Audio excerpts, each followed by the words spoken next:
Let's break down one of my all-time favorite movements, the windmill. Now, just in case we haven't met before, my name is Dominique. I'm the owner of Body Mind Fitness located in London, Ontario. I'm a personal trainer, a registered yoga teacher who helps women build strength, overcome back pain, and ditch the pad for leak-free movement in and out of the gym. So let's just get right to it. The only thing you are going to potentially need today is a weight, but I'm going to break this movement down into several different steps that you can start doing today, no matter where you are on your fitness journey. So let's make our way up to standing. Let's start off by bringing our feet about shoulder distance apart. So a pretty simple way to set this up is to lift the balls of both of the feet and we're going to turn them to the left, just like this. Now this might feel a little bit funky, so we want to adjust our feet into a position where you feel stable, grounded, and strong. You're not feeling any weird kind of tweaky things in your knees. From here, we're going to also turn the upper body towards that same angle as the toes, so approximately 45 degrees. Now, one of the key things I love to do is remembering to keep your ears in line with the shoulders, and this helps to encourage length through the spine even as we start to go into the movement. Now find the place where your pants crease, so where your leg connects to the pelvis. And we're just going to place our fingers there and we're going to just apply a little bit of pressure as we start to move. So we're sending a signal to the brain that this is where we want to be moving from. So we're going to take a breath in, a little bit of pressure with the fingers, and we're going to start to just come forward just a tiny bit. And then we're going to exhale, brace the core, and rise back up. So this might not seem super important right now, but it's going to become a little bit more important, this breath technique, once we head into the weight. So inhale, coming forward, exhale, brace, and coming up. Okay. This isn't quite a windmill. This is more of a hinge. It looks a little bit more similar to a deadlift, and this really targets the back of the body. We get this nice stretch through the back of the body, and then we learn how to engage the muscles from that stretched out position to rise back up. So these are all elements that come into the windmill. This might be a little bit happier place for some of us right now. When you are ready to progress, we can start adding elements of different kinds of sensation through the back body, especially the hamstrings, the glutes, and even bringing some strength into the side abdominal muscles by now bringing your left hand to your thigh and just getting rid of the right hand, wherever you want to put it. And then from here, again, ears in line with shoulders, we're going to breathe in. This time, we're going to come forward and start to rotate, opening up the body from where we came from. Exhale, brace the belly, and rise back up. Okay? So again, breathing in.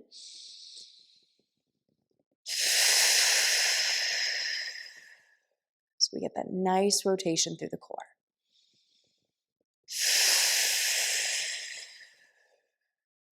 And again, this might be your happy place for a while. No problem.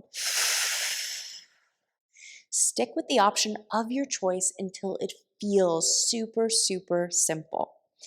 Next, we're going to grab hold of the weight, and we're actually going to hold it in the same hand as your forward leg. So in this case, it's left leg is forward, left hand is holding the weight. And we're going to bring this into a low loaded windmill. Okay, so this still isn't quite the full windmill, but it's a nice next step for you to go to.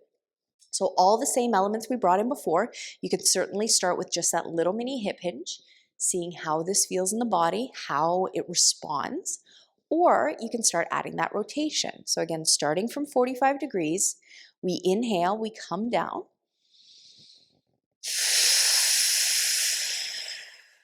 Making sure you land back at that 45 degrees. Inhale down.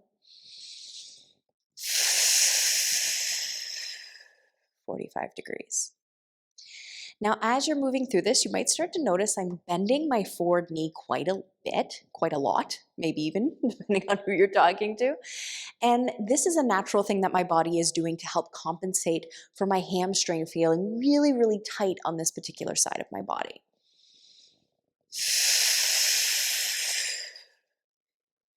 So it's not about necessarily thinking like, I'm going to bend my knee.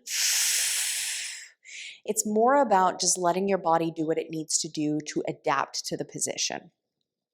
Next, And the final step is to switch the weight into your opposite hand. So now your left leg is forward, your right hand is holding the weight, and we bring the weight up to the shoulder.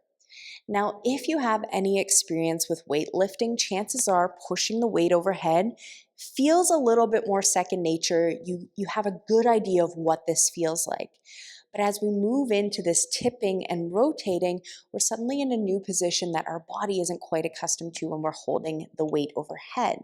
So we want to make sure that we bring our eye gaze to the weight. So maybe watch this one the first time to see what I end up doing to shift my body and my eye gaze upward, and then give it a try afterwards. So let's go ahead and push the weight overhead. Oh, just lost my arm.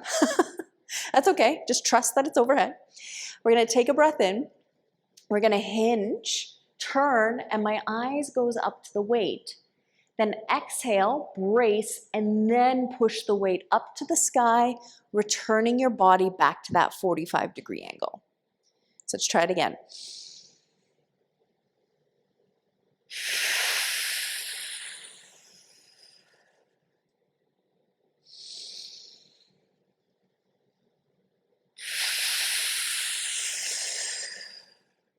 So again, all of those same elements coming into play where we're rotating the body, we're returning it to center. The big difference is just making sure that you know where the weight is in space in conjunction with what's happening, okay? So I hope this was super, super helpful for you today. I should mention one more thing. Make sure you do the other side. We did the one side pretty consistently throughout, so just make sure you take some time to do the other side as well. I just thought I'd mention that just in case you thought maybe you just do the one side. All right, well, thank you so much for joining me today. If you have any questions, comments, concerns, or if you've added the windmill to your regular exercise routine, I would love to hear about it. Aside from that, thank you as always, and I look forward to chatting with you again real soon. Bye for now.